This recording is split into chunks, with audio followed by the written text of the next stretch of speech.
Hello, Ed. Hello, how you doing? I am doing quite well. So, how are things going in the Cincinnati area? Well, pretty good. Busy with I've got projects coming out the wazoo, but that's all fun.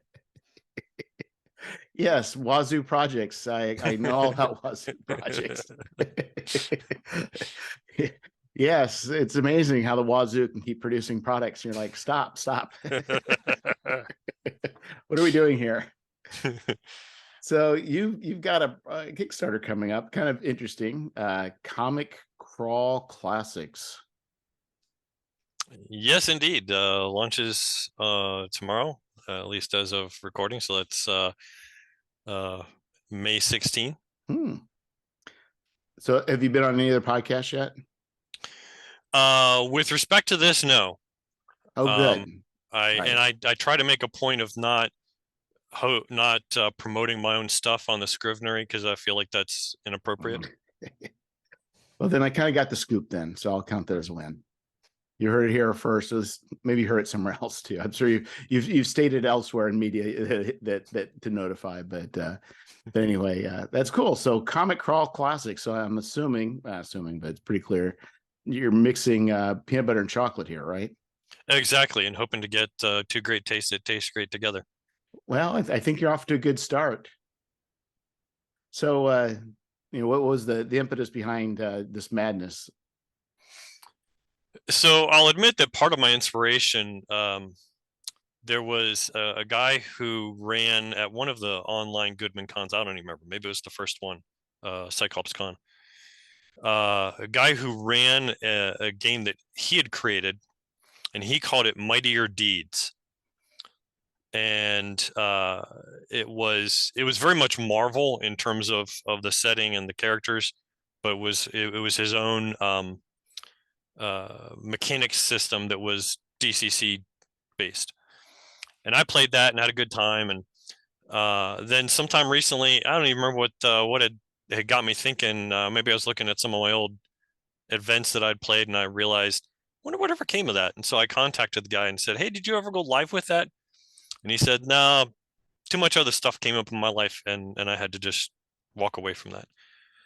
So then it just struck me, maybe there's a place there for an interest in that. And so I used to play the Marvel superhero system way back in the day, the old percentile system. We had a lot of fun with that, and so I thought, maybe I'll see what I can do. Yeah, I never play. I've never played it. I'm not sure why we missed that, but I think it. I guess it had a way of handling. I think with a lot of superhero games, the hard part's the um, is how to handle that escalation of power level in a way that's manageable. Exactly, and I thought it did it pretty well, and I tried to keep definitely an eye towards that with this system because there's something different about the genre that there's a wild difference between you've got some superheroes who don't really even have powers per se, and you've got world beaters, and you want the system to be able to accommodate the spectrum. Yeah, so that's and I think it's kind of interesting because you're using a system that also you're not using a I guess the big term now is bespoke. You're not creating a bespoke system. You're using Right. something that's already existing that I think it kind of lends itself to, with it, I mean, let's face it, really, I think most fantasy games really are just superhero games. People don't want to admit Right, exactly. Yeah. it. It's just a little bit different structure from the way it's set up, but in some ways, the elements are all there. Right. Yeah, I like to tell people who aren't gamers that part of the appeal of RPGs is it gives you a chance to do things you can't do in the real world. And yeah, so in any measure, in whatever particular form or genre, yeah, a lot of it's superpower-ish. Yeah, I mean, if you look at all the, just look at the wizard spells. Hmm. You want to be Spider Man? You can be Spider Man. Spider climb, Right, exactly. web. Yeah. Yeah, and certainly, especially Mutant Crawl classics, you know, Heck, one of the, at least within the Marvel world, one of the staples of that environment is superpowered mutants. So Yeah, I mean, it's pretty even clear going back to Gamma World. I mean, if you look at the abilities, assuming your character didn't like really roll poorly, it's like a lot of those. If you rolled a particular way, it definitely would be like an analog to a Marvel X-Men or something. yeah. So you've got this. So you got Dungeon, you got the Comic Crawl Classics. You the guy says he's not doing anything with it. And so, what all did you have to do to make this thing into a viable project? Yeah. So my starting point, I got together a small cabal. Um, I have a friend that I've played a little bit of DCC with, but played Marvel extensively with back in the day.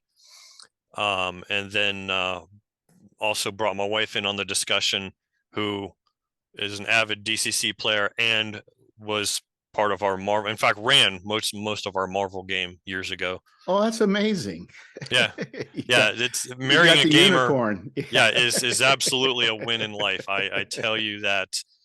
Um, so we started off with just a brainstorming of, what are the building blocks that it has to have. And then, okay, since I'm dealing with now people who knew the pros and cons of the Marvel system, and who know the pros and enjoy DCC, how can we mechanically make it all work together? And so we brainstormed for a while and came up with a list of concepts. And then as I just started writing through the rules, of course, some of that evolved. And as you talk about the escalation of power, I wanted um, I wanted to have a stark difference between someone who can be just okay with the power versus someone who's got tremendous capability. And the dice chain really, really lent itself to that. And so, which also, I feel like the dice chain is a great idea that gets underutilized. So I worked that heavily into the way that the powers execute. Well, that's neat. So, in what ways is that? Okay, so for example, in DCC, you want to do a spell. Well, you roll d20, you add your mods. Your base die that you're rolling rarely changes outside of that 20. What I did instead, well, kind of like in Game War, or I'm sorry, not Game War. Now I've got that on the mind. That was a great game. But in MCC, where you've got active mutations and passive mutations, likewise, this has active powers and passive powers. So you've got things like body armor and stuff like that. That's passive. But for an active one where you have to roll to succeed at it, I thought, instead of having that base die be a d20, let's use the dice chain for that. So when you're just starting off with dabbling in a power, you're rolling d3 for it.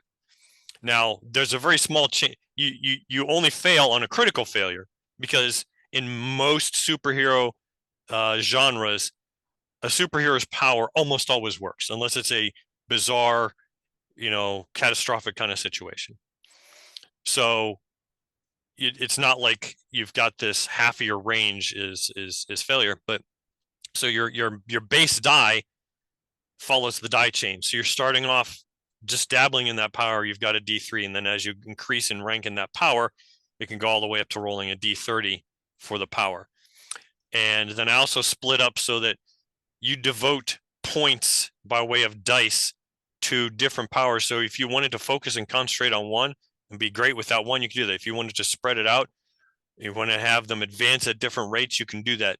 As opposed to having different level there's different level spells in DCC. There aren't different level powers, but there are different. You have a growing power score within a given power that, as you level up, you can put points into it and get better at it. Well, that makes sense. Trying to think, it's kind of interesting because that is other systems like Cortex is the whole mechanical system is different, but the idea and of using a die for the power level is there. So I think it's kind of interesting, but it doesn't have near as many dice as the range as what you do with Dungeon Crawl Classics. Yeah, so the mechanism that, like I said, I love the die chain mechanism, and I feel like it's underutilized. And so when it hit me, how many different dice are in that chain, I thought, oh, this is a perfect fit for having that escalation. And so, the difference between rolling D3 for a power and a D30 for a power is enormous. And then that also then gives the person with the much higher die a broad scope of what they can do above and beyond what's even possible for the lower level person. Yeah, I was trying to think of a character that whose powers often wouldn't work in general, or they had the potential for not working. For the most part, I don't. You're right. I don't think it exists. Mm-hmm. The only way it's ever really existed in a way that was I think, was in The Greatest American Hero. Right. Great show. Yeah, so that was the whole conceit. Really, was Yeah. the. And I think if we do see that, now we're mentioning The Greatest American Hero, we see that usually in the montage scenes in the beginning, where somebody first, like Shazam, when he first starts to get his powers, or, Mm-hmm. but it's never once they are who they are. They may, but I think what the big thing is generally is, what's the potential bad things happening from their powers, Right. that's what they're trying to watch, Mm-hmm. keep from happening. It's like it's not a problem usually for Banner to turn into Hulk, but if he also knows it turns to Hulk, there's complications that can arise. Exactly. Yeah, and with that in mind, I think perhaps more than other genres, the comic book superhero genre has always had as one of its principles that the hero has weaknesses and complications of some kind. You've either got the personality weakness of, some the superhero has as PTSD or as a drinking problem, or just they have trouble controlling their power, can get out of control. And so I've got weaknesses built into the system as one of the mechanisms, that there are ones that you can take voluntarily, and by doing so improve your dice pool that you get to spend on your powers as a trade-off. But then there's also powers themselves have limitations, that for each power you got to roll, there's a certain percent chance that it's going to have a limitation attached to it, and that's just random. Like, this power only functions at night, for example, and those you just have to live with. Okay, so is that as randomly determined, the disadvantages, or how's that work? So I made a rollable table out of it, but my personal preference with many of these things is the GM should make something custom. It's kind of like with patron taint in DCC. There's tables, but when I'm running, I usually make something that's more designed to fit the occasion, because I just feel like that adds a lot more depth to it. Right. And so likewise, I would encourage a GM to say, well, okay, you've got such and such power, and it's got a limitation. I think what maybe what an amusing limitation might be, and then that's a great opportunity for the GM to do what's going to make them laugh. So why not? But an interesting thing would be if it's got such and such limitation, and so I would always encourage people to customize it as per what's going to work great for the story that the game's going to tell. Okay, and so there's really no so like with Champions, have you ever played Champions? Or I did. Well, yeah, I did play one campaign of it. So sometimes they use that for, you take certain things to get more points, or to decrease the cost of powers. But how does that work with this? Or is it just that every character has certain weaknesses, and you need to apply that, or is it characters can choose things to reduce costs?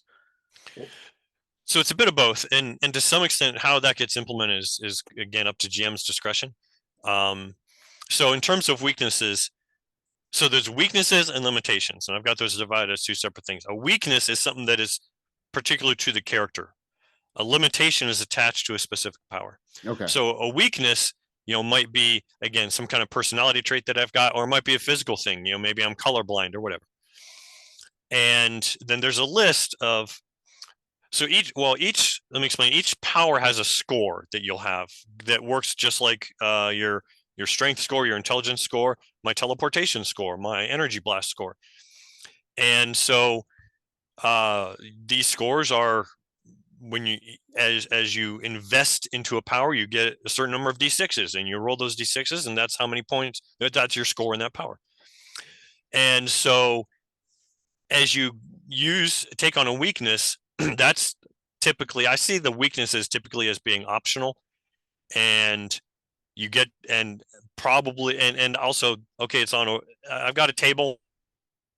Then for taking that weakness, you basically earn several dice that you can, additional dice that you can use to roll for power scores. So there's, I think it's 25% chance that you're going to have a weakness.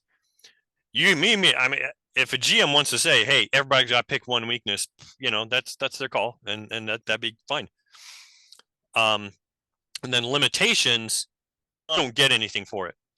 That's just something, that's just your difficulty you have to, that constrains your power, at least at character creation. But then as you take a power, you can also choose to tack on a weakness. Like, for example, one of the powers, I tried to make the powers generic. So instead of a magnetic control and a versus I've just got a telekinesis power. If you want to say, well, I'm limiting that to only ferrous metals, and so therefore it's magnetic control in execution. All right, I've placed that limitation on it. That's an at-will limitation, and so then that gives me a bonus, a +1 die type when I'm rolling for execution. Okay, because yeah. So then, are you able to buy those off?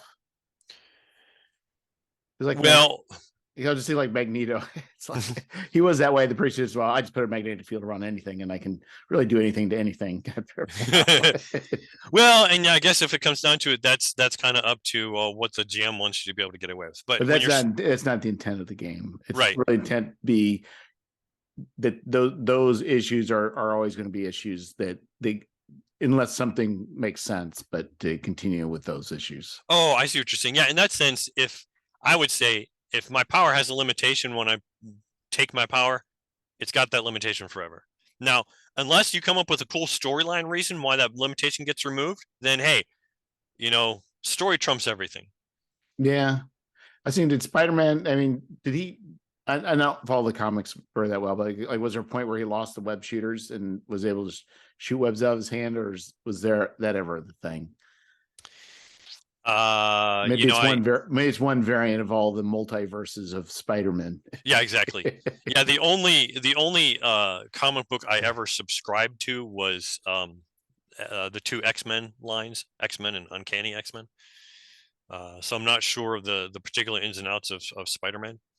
But now one thing I could say, so I don't have, I at one point toyed with having different classes for, oh, I'm a mutant versus I'm a techno person or whatever. And then I thought, no, just like the model that you have in Champions, that as far as the power design goes, mechanically, it doesn't matter how the power works. Let that be part of your storyline. Whether your energy blast comes because you've got a suit of armor that has an Iron Man kind of hand on it, or because you're a mutant who shoots an energy blast out of your eyes, it doesn't really matter for as far as the mechanics are concerned. That's just character design. No, I think what could be interesting if you chose to is, that could be, that tag could actually be its own limitation. Mm-hmm. Like all mutants are maybe hated or distrusted.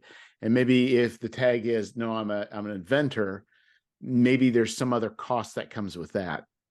Well, and I do have as one of the weaknesses that you are part of a socially disadvantaged group. For example, like mutants in the Marvel universe. And if you pick that, then you get extra dice that you can vote on your powers.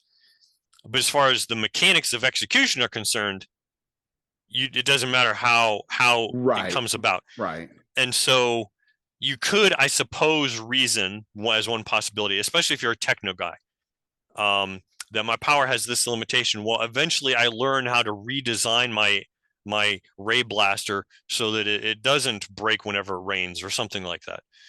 And then again, I think that would be something that have the GM work that in as a, for lack of a better word, a quest. Well, I was thinking like, the disadvantage would be maybe more narrative. Like maybe being a mutant is disadvantageous in a lot of situations, but it's also maybe there's times where being a mutant actually helps because, Mhm. and same thing with, whatever that may be, you could do it not even give an advantage, but just saying plot wise, these are like four different things and each has their, in my world, this happens with this, Atlanteans get this, Right. and it maybe just be more of a background where it affects the story more than just maybe mechanically giving something like the but then again maybe you could always just say, what, if you choose mutant you're going to be hunted by sentinels and you get a little extra boost because I'm just going to make things harder for you. You'd Right. be like, all right. Yeah, exactly. Yeah, and I wanted to leave the world nature in that respect. I wanted it to be world agnostic. So however GM, whatever kind of world environment you want to have, um, whether it's steampunk or directly copying DC or Marvel or whatever, as far as my rule package is concerned, that doesn't matter. You snap it onto whatever world you want, just like DCC. There's any number of, if you wanted, you could take DCC and play in Greyhawk. Right, right. But I think the thing is, what's interesting is like for the levels or for the power levels. So, is this like is there a sweet spot for the system as far as like power level of characters? So I suppose some of that depends on the mood that you want. By any chance, have you ever seen the movie Mystery Men? No. Okay, it is a hilarious superhero spoof. If you get a chance, I highly recommend it. It's very funny. But anyway, part of the basic premise is there's this squad of quote superheroes. Most of them have no actual powers. They just kind of act like they do. And so um, you could start off, you could have even a setting like that where um, starting off, maybe you are basically in a sense sidekicks. In fact, level one, I've got title levels for each of the levels. Title for level one is sidekick, and in a certain sense, I would say if you're trying to replicate most superheroes, that's probably around level four ish, maybe five. Um, and which when you stop and think about it, okay, DCC goes up to level 10. Um, so I kind of see five as the point where you're starting to really get some decent power and make a name for yourself and so forth. So it's likewise. So anyway, so it depends on what kind of mood you want the game to have. We played once in a game there was basically everyone was sidekick level capability, and it was a lot of fun. So if you want that kind of vibe, make a bunch of first level characters. I don't have a zero level mechanism, and there's not a funnel as Right. part of that. That's part of the package. But frankly, zero level in this is there'd be no reason you couldn't do. It's just man on the street kind of thing. But as far as the sweet spot, well, it depends on do you want something that's like the Avengers? Well, then you're probably talking about seventh or eighth level characters. Well, I mean, I guess the things some people have mentioned, I don't know if it's quite true, but it probably does. Like they say, champions works better at like higher levels, and they mentioned GURPS does a much better job at lower level characters. Uh-huh. Is there like this? Is it dialed in? Do you think equally all the way around, or you think there's like I guess how's that mechanically? Where's the point where that system, is there a sweet spot for that? Do you think? So I think in a certain sense, that would probably be the lower half of the level range. Likewise, it's similar in a certain sense with I don't know. I don't know if you've ever run a high level DCC game. It gets to be so. I ran a level 9 game at a con once, and I'm running a level 8 one at Origins this year, and a Gen Con. And I mean, it can go out of control real fast, and you can go from uh either walk in the park to TPK on 1 or 2 die rolls, Yeah. just because of the way that spells work, if nothing else. So similarly, a lot of the powers, as you get into the high level capabilities, I could see where it could get to be difficult to manage. But in a certain sense, if I were running um, I never played the DC system. I know that DC had its own rule system, but if you were playing that and and someone was playing Superman as a player character, I mean, how do you manage that? It's the same Right. kind of thing. It's you. How do you pose something that's a challenge and without being The only way it works is when you control the narrative as a comic book writer. hmm And because my son will watch a show and it's like, well, if the Flash can do this, I don't understand why this, or hmm in this scene he can do that. It's like, well, he's just as fast as the plot needs him to be. right. It's like, but when Yeah, you do mechanically, then all of a sudden you're locked in. It's just like, of course, the Flash is going to win every single contest there. Like Quicksilver and the X-Men's like, watch him in the show. It's like he's got the best scenes of them all, but everybody else is pointless, really, if he's actually around. right. Yeah. So you gotta, as the judge, you got to manage that. So yeah, in that sense, um, probably in terms of engagement and in terms of running, it's probably a lot more manageable at the say around. I personally like around level 2 and 3, just like in DCC, because you've got enough stuff that you can do some interesting things, but it's not as likely to get out of control. I've not played anything other than DCC at convention, so I don't have the full experience. But I know it's been stated, and there's data behind it. I can't remember the level, but basically, I think usually most campaigns don't go past like 7th level or so. I mean, I think usually that 5th to 7th is generally the sweet spot for most campaigns. Oh, I fully expect that. Yeah, because Yeah, for D&D. Now well, that converts over to DCC. I imagine yeah. probably the range that you're talking about. Oh, I see. For D&D, we've had campaigns. I remember one that my wife ran. Well, there's this Pathfinder, which is basically D&D 3.5, Yeah. and we ran that up to level 20, I think. Yeah, I'm not saying nobody does, but like looking at the data, very few people percentage wise go past 10th. Sure. Yeah, and yeah, I agree. And I think with D&D, kind of the sweet spot was somewhere around 7th level or so. There were a lot of cool stuff you could do, but without getting out of control. And so yeah, I think likewise, DCC levels are roughly half of D&D levels. So yeah, somewhere around 3, 4 is and is probably where most DCC campaigns are gonna peter out. I can't imagine taking a DCC campaign up to level 9 or 10. I just that seems totally unfeasible to me. And I like long story arcs, but still. Right. Right. Yeah. So I guess you said you're looking for this to be able to snap into really any sort of setting, or when I say setting, I guess be somebody's own. I guess Yeah, setting. their game world. Yeah. So do you have? So do you have a like a default setting, generic setting? How that comes with it, or is that something you don't necessarily are going for this product?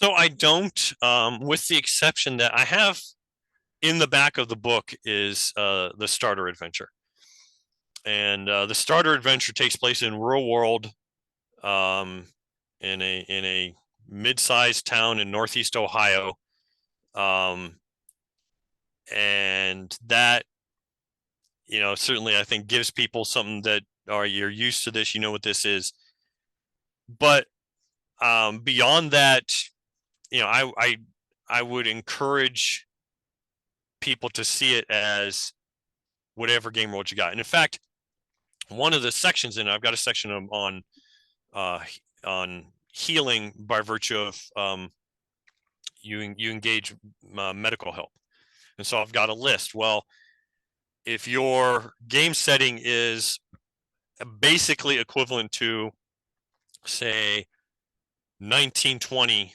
our world, here's the effect. if your game setting is basically equivalent to 1950 our world, here's the effect, etc.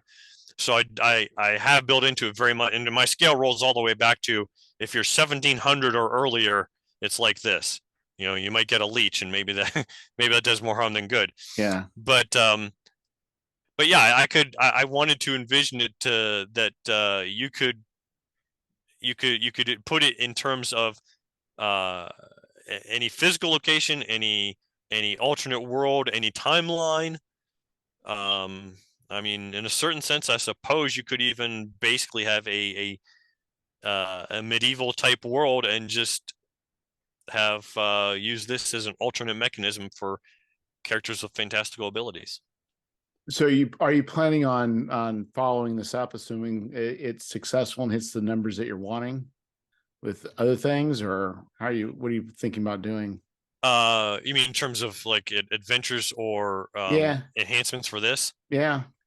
I didn't have anything in mind just yet, but then again, with all my other books, that's always kind of been the approach. I focus on getting that book out, and then once that's passed, then I get the itch to write again. And well, I should write a module for the last book so that people have something to do with it.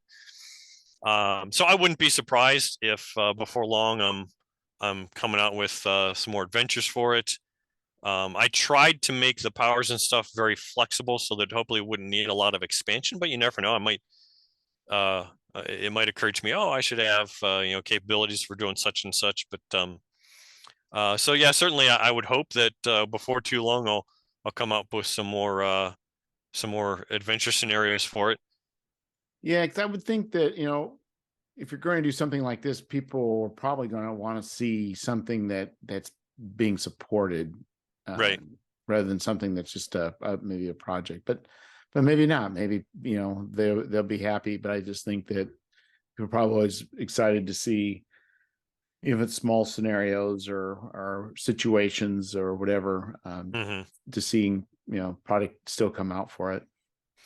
Yeah, and that skews a little bit because almost everything I write tends to be one shots because I run a lot of games at conventions, and so well naturally I'm going to write a thing that I'm going to run at a convention, so it's targeted for a 4-hour time slot. And so a lot of most of the adventures that I've written for my products are meant as one shot adventures for that kind of scope. But yeah, I agree. I think people want to see. I rarely use off the shelf adventures myself. I almost always come up with my own. But I know a lot of people, they like to have that that adventure that someone else has written. Um, if nothing else, maybe for just the ideas and the context. So yeah, I think that's an important way to keep a product line active. Well, and especially since you're not just doing like a if you're doing like your own like setting for DCC, but you're still keeping the you know the mechanics of DCC, and probably it doesn't things don't probably not as much of a necessity, but you've got a rule system here, and people are going to want to see different ways that it's probably being used. Right. Yeah. Yeah. If you've got for my other world setting books, if somebody wants to take a Gubnut Games module and snap it into Yeah. one of my worlds, that's easy enough to do. For this, yeah, totally. It definitely needs more active support.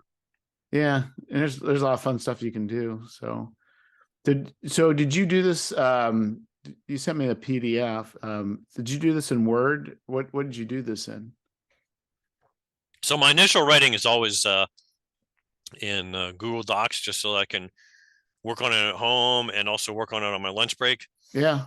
And then what I do is once I get the text of the manuscript written, then I drop it into Affinity Publisher for my Okay. layout work, and then that's where I'm doing the layout, putting in graphics and so forth.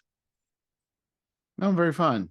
Yeah. So in that, yeah, Google Docs works really, really well. I in a lot of ways I prefer it over Word. Even the online version, it just seems to Mm-hmm. it just seems to be a much more effective. Well, I don't say effective, but I think there's things that Word does better. But boy, just for hammering stuff out, Google Docs works really well. Mm-hmm. Yeah. That's very cool. So yeah, so you've got this. So you're gonna be going to Kickstarter. You said in just a couple. When was the date for that? Tomorrow? Yeah. So it'll be basically about close to exactly 24 hours from right now, really. And you say it's your first Kickstarter? It is, yeah. I was fortunate that Trevor, my Twitch co-host, has done a bunch of these, and so he was able to serve as my guide down the path, and so he kind of led me through step by step. Here's what you want to do. Here's best practices and stuff like that. Yeah, he's good. He's a good guy to have on speed dial. So Hmm. yeah, it's going to be interesting. I think what might be fine if you choose to do it is just do a short video of yourself, just you and the camera, and Hmm. just talk about what you think the experience is going to be like and what your thoughts are and how you feel about things, and then put that away. It's like your time capsule. Uh-huh. And then you come to the end of the whole thing, and it would be interesting to see what changed and what doesn't. And Hmm. it's kind of like having children. People are worried about having children. I'm like, the things you worry about are the things that aren't going to happen. It's the things Yeah. that you don't know about. Those are the things that are going to be the problem. Right. So you're worried about this or that. It's like, that's not the problem. That's not a problem. This Yeah. other stuff will bring a problem. Stuff you can't even foresee. So Exactly. it'd be interesting. I think you'll be joining a unique, I guess, that's the word I'm looking for. A society of people that have gone through the Kickstarter fire. Yeah. Well, and it felt like so this is, if I'm remembering correctly, I don't know, something like my 13th or 14th book. Um, but I felt like trying it for this one because now I was forging a path that was different. My other things were my other works were, well, for one thing, was all part of one game world that I came up with, and so they were all kind of related in that sense. But this was something that was new and different, and also I felt like, again, it's addressing a space of DCC ness that isn't currently filled by something. And Right. so I thought, well, this might be an opportunity, a good time to use that mechanism to help promote something that maybe that has this different approach. Yeah, I think that's definitely it. I mean, and finding those things, and I think again, being you are doing something quite a bit different with DCC, and I think a lot of people who like to tinker, they'll enjoy being able to see what you've done, even if they're not interested in doing interested in doing a superheroes game. But Hmm. they may pull some ideas and some thoughts, and like you said, some of the mechanics you did, and who knows, it may create it may synthesize that with some other things and come up with something, you know, else different. That's like, Exactly. which is kind of that conversation. I talk about it goes on through the ages. It's just like the same thing with games. Hmm. You just add into that conversation and becomes part of. Who knows what could come of that too. Yeah, absolutely. I feel like that's one of the neat things about the Goodman third party community is that uh, it's very symbiotic in effect. We all feed off of what everyone else does. Like I said, I don't run a lot of store bought adventures, but I have a shelf full of them, and some of it is because they inspire certain ideas. Whether you run it or not, it. Oh, exactly. And I think that's again, that's what's kind of great. I mean, as far as, with the hobby, it's, whether things get published or not, we're always able to, and, mine stuff. I was probably more guilty of doing that sort of stuff in the past. I'm less so now, but always like, well, what if I just grab this and do that with this? And why don't I just take these two game systems and try mashing them together and see what happens? Mhm. Yeah, sometimes too. Dogs are getting crazy. Yeah, sometimes a great effect, sometimes mostly to not very good effect. But it sounds like you are, yeah, a good path here, Colby. So my wife is sitting outside the window, and so he's got the anxiety going. So just a second. Sure. No, go. Poor dog. So you and Trevor have a podcast you're doing, right? We do. Well, yeah, it's a show on the Goodman Twitch channel.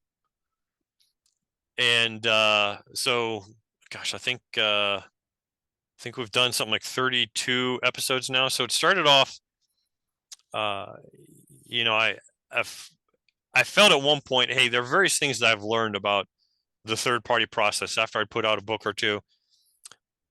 And okay, I've accumulated this sense of doing these, how to do these things, and I didn't know that at the start of it. So that might be useful information to share to other people so that they could do this too, because it's a great fun thing.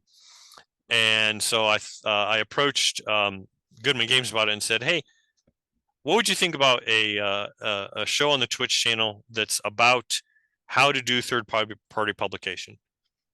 And they said, yes, that sounds good, like a good idea. And I tell you, I've said this numerous times, but it bears repeating. I can't imagine any company being as supportive of the third party community as Goodman Games has been. And so I was looking for someone to interview because I didn't want to just be me on this show. And so initially someone said, hey, you ought to talk to Trevor. He's done a ton of publications. And so then as I got to talking to him, I thought, forget about interviewing. I want this guy to be my co-host. And so we've covered all kinds of topics, how to find artwork and work with artists, how layout process works, things to keep in mind with hard copy publishing, printers, and he's done, I think, 3 or so episodes just on Kickstarter where he really got into the nuts and bolts of here's how you do a Kickstarter. And pretty much that was him piloting because he's the one who had the experience with it. We've had product spotlights where we bring on other third-party publishers and they talk about their inspirations, talk about their ideas and what has worked for them, and things that ideas and tips that might help other current or prospective third-party publishers. So and we've had a number of people who have said, hey, I'm making third-party stuff now, and I got there by watching your Twitch show. So that's gratifying because that's what it was all about. Yeah, it's definitely, there's a lot of people wanting to do things, and we and it's not very clear the path, and I think it's also amazing with the advent of YouTube and Twitch that it's easy to make it's fairly easy to make I guess we'll call it educational material, but it's also even easier to find the stuff. So it's we're living in a point where it is pretty amazing as far as being able to share and being able to find and being able to learn and have a community too. Yeah. Yeah, and it I think a lot of people, perhaps, at least when I started into doing 3PP stuff, it was very intimidating, the prospect. And I think some of that is people don't, I certainly didn't realize, resources that were available.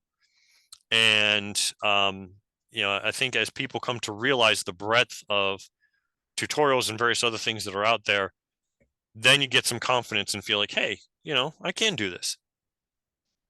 Well, I think, for me, and what I will tell people is you just do everything incrementally. And then you just do a thing. And then pretty much every Kickstarter, every project I've done, I learn one more new thing. So with this desktop publishing, I'm going to say I'm going to do one thing. Like before I even started really doing the Kickstarters, like, I'm going to wait a while before I do anything with interior color. And then it's like, okay, now I'm getting to the point where I'm going to try playing with interior color to see how that works. And, or whatever it may be.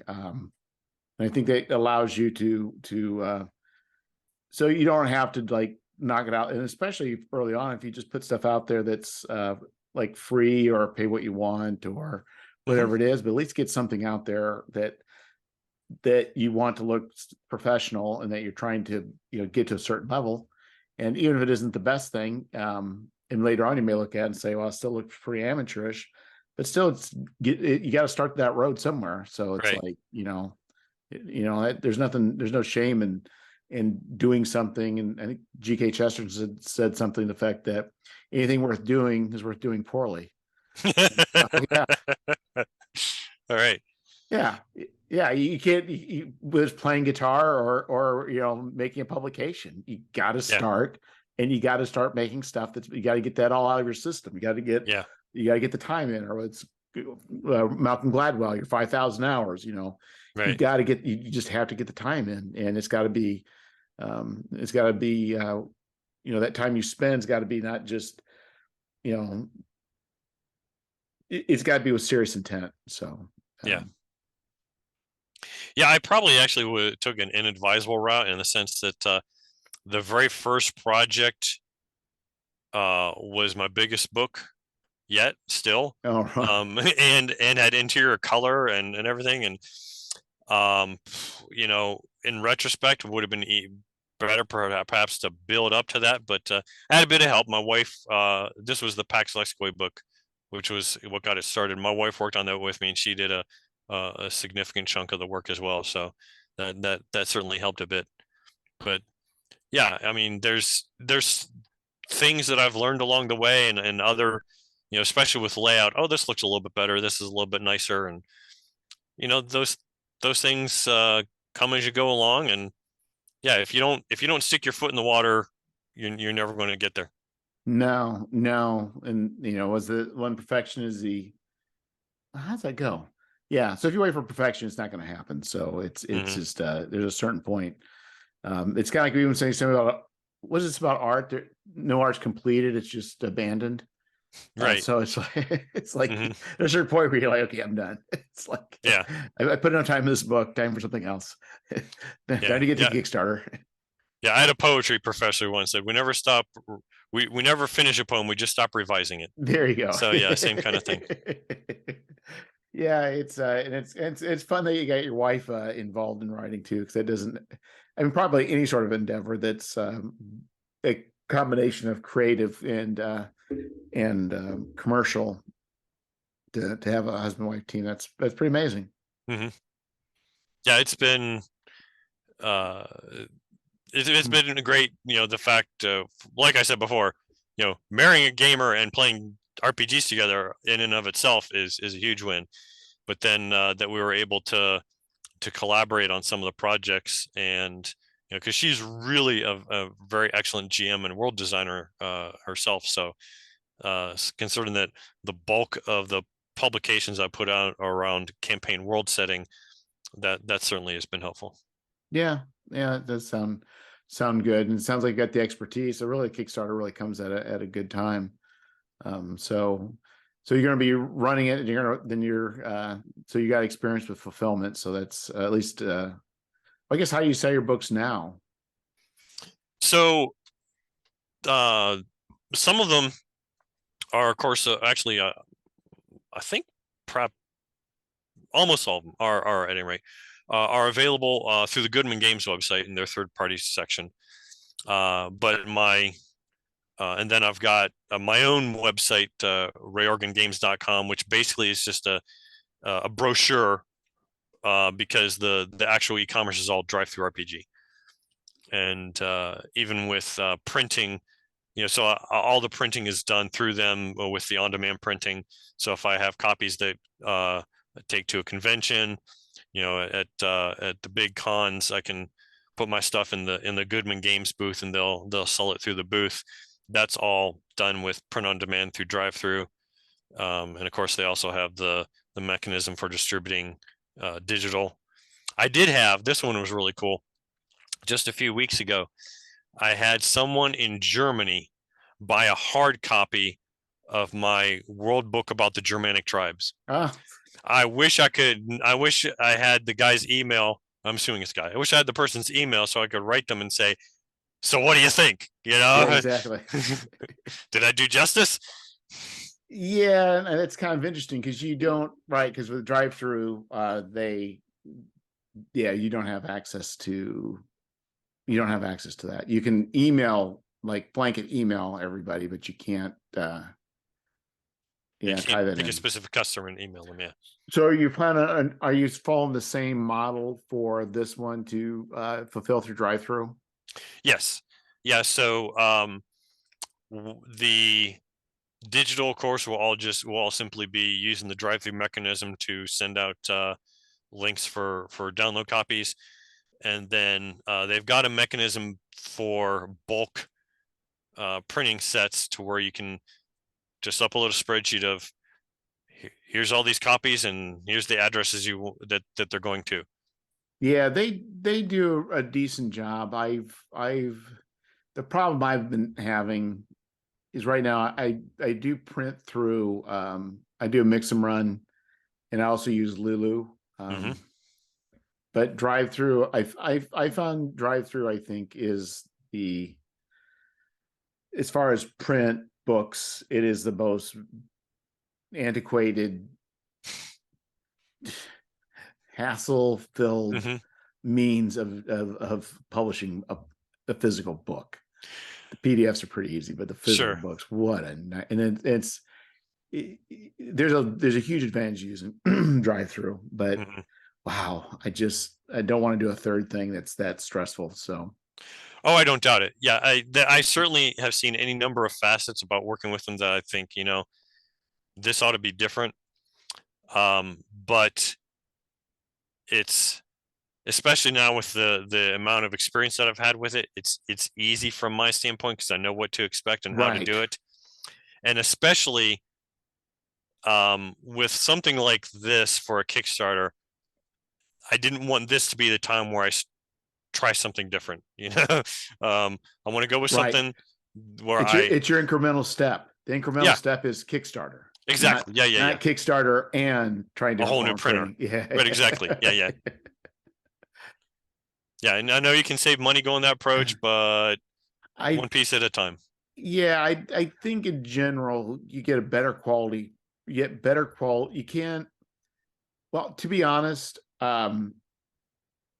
you are probably in a lot of ways well ahead to use Kickstarter for or drive through for everything.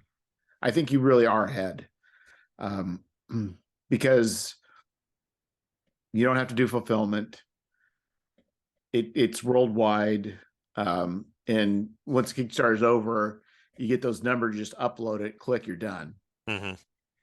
Lulu, I'm actually, you know, I'm typing in addresses for every non-US backer. That's how I do for Hmm. non-US, and I have a third party for doing the US backing. So it's there's a lot of work, but I think there's a lot of advantages to just doing drive through only. There's nothing Hmm. wrong with that. That's a very good model. It's a lower stress model. Yeah. Well, and I feel like it helps me in that I can offload um, the processing so that that's not, because otherwise I'm a worrier and I would be worrying, are all these people getting, if did I miss something? Did I put something in the wrong box? Did I print out a label wrong?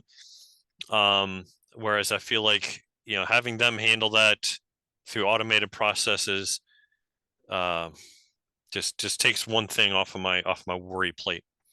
Yeah, the advantage, I think, makes them you with another besides POD. If you get outside POD, you get better. The printings are better, Okay. but the quality's better. Hmm. But but for your price point and what you're trying to sell, does it really matter? Maybe it doesn't. Hmm. And Exactly. yeah, so it's like, it really depends what you're selling. And I've seen I've gotten a number of things from drive through, and even Lulu. There's stuff with Lulu I'm very happy with. I do get it cheaper in bulk through Mix'em to do an actual run. It is cheaper, but but once you've done your initial run, and later on you need 50 copies. I mean, then you're losing that scale, Right.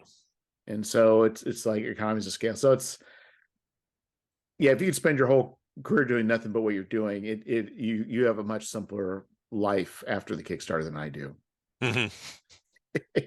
And you've not really probably lost much of anything by doing so. Yeah. Yeah. And, you know, in a certain sense, I'm sure there's a profit margin impact because I imagine that, that, that drive through is more expensive as far as printing goes. Um, but, you know, for at least at this point of my experience with this, I'm willing to pay that for that peace of mind. Well, you got to think about your time. So, Hmm. going through all that, I mean, in that's also that difference what you're paying for. So like Lulu, I'm not saving any money. Probably it's the same price for drive-through. Okay. I'm not saving any money by doing Lulu, but what I do gain is I have a web store, even though I not really sold anything through. I can hook it up right to Lulu, Hmm. and also Lulu is simpler to deal with than drive-through. But I'm also missing out on drive-through sales. But then they take a big chunk, so it's like you're getting this whole like. Sure. So I would say I wouldn't necessarily. I'd recommend you explore other options, but I'm not going to necessarily push you in that direction because it's what you're doing is maybe absolutely a better idea than the path that I've taken. Or you just have Trevor print them for you. That's what you can do. Well, there you go. Yeah. Yeah. I understand he's really expanding his operation. So that, and the thing is, I know that one thing that he really gets out of his approach is the customizability. You know, the back of his books, he's got these little envelopes and things like that that add, on some of his books, he's got this foil embossed Yeah. covers and stuff like that. Yeah, granted, I don't have any of that kind of stuff. That's an option, and that's just part of the package. That's fine. Yeah. And that doesn't mean that you can't in the future do a thing like that. Hmm. And maybe you do things like that on occasion. I know that for me, I do too much everywhere that it wouldn't make sense. But I think for the path that Trevor's gone, doing these boutique items Hmm. really makes a lot of sense. Right. Well, and this is his full-time gig. I mean, this is a side thing for me, so that certainly is an impact of it. Yeah, it's amazing that Trevor his gig is just being Trevor. So I wish and we can't all be Trevor, so that's the problem. So it's we got to figure out some other way of doing it. There you But I suppose we could if we tried hard enough. Maybe not really. go. Well, see, I get the best of both worlds. I get to have him as my path trailblazer. You know, he gives me the tips and tricks of how to do it, so I get the benefit of his experience without having to invest that kind of time myself. So Oh yeah, and equipment. So I'm really kind of excited to see what all comes of this, and a lot of what he's doing makes sense. And who knows, might as well be paying yourself rather than paying a printer if you can just do it yourself. exactly. Hmm. Yeah, so you've got this going on. Your Kickstarter will be ending afterwards, and you'll fill through drive through. So, any other plans on the horizon for other things, or? You know, I I think this is my third book this year. Um, and so my intuitive sense is I need to take a break for a little bit because I've been putting out I put out about a book a quarter. But this past 6 months it's been even escalated from that. But on the other hand, every time I've before where I felt like, okay, whew, I've got that book off my list and it's out there, it's published, people are buying it. Now I can take a breather. Then some idea hits me of, oh, you know what else would be cool? And then I'm kind of addicted to the process. So, realistically, probably is not going to be all that long, another 2 months or so. Then I'm going to be starting working on something else because I just get a kick out of doing the process anymore. Yeah, and I think it's also I've been asking because I've been asking lately creators, but I think we're all kind of on a certain type of spectrum, Hmm. and and that there's a drive for these kind of, there's a reason we're all doing these things. Right. Yeah. You may think it's because of our artistic expression, the muse, but there's definitely a crazy drive that we all share. It's the OCD. Yeah. Yeah. Absolutely. Right. And, some of it too is, so I've got the multiple world setting books out, and I've written some adventures for it. It's not like there aren't any, but I know that a lot of people say that the primary thing to look for in terms of the third party, or in terms of buying game publications, is more adventure modules. And so, perhaps as the year goes on, I'll devote a bit more time into those. I do, like I said, I'm running 9 games at Origins and 8 games at Gen Con. So just being prepped for those things takes a fair chunk of my time as well. Oh yeah. But yeah, maybe my next thing to direct into will be getting some more adventure modules put out. Yeah, and that's something I'm weak at, and that's something I'm going to correct to paying other people to write it. There you go. Yeah. So, yeah. Anyway, yeah, it was a drive to get things done. I think it's just that's what we're going to be doing until we die. So, I guess we got to be doing something besides watching Oprah. So, yeah, there you go. So anyway, well, I think we're hitting the time-space continuum, Ed. All right. Well, it's been a great conversation. It has been great. Well, thank you for joining me, and looking forward to see how this Kickstarter works its way through, and it'd be interesting to hear your experiences afterwards. I'm sure you'll probably describing that on the Scrivenery afterwards. Yeah, to an extent. Like I said, I don't. I'd like to be cognizant of not using it as a vehicle to promote my stuff, but to talk about what I learned from doing my first Kickstarter. I think that's got some merit to it. Oh yeah, and I think even in describing the emotions that you go through, is valid. Mm-hmm. And the compulsion to continually, you have the Kickstarter app on your phone. I do, and maybe that was a mistake because I'm probably going to be obsessive about looking for updates and so forth, and how things are going. But on the other hand, if anybody posts questions or comments, I want it to be able to respond in a timely manner. Yeah, so. Yeah, you'll be getting those notifications and checking it. So anyway, well, good luck, Ed. Looking forward to see how that turns out. All right, thanks, man. Hey, take care. Have a good night.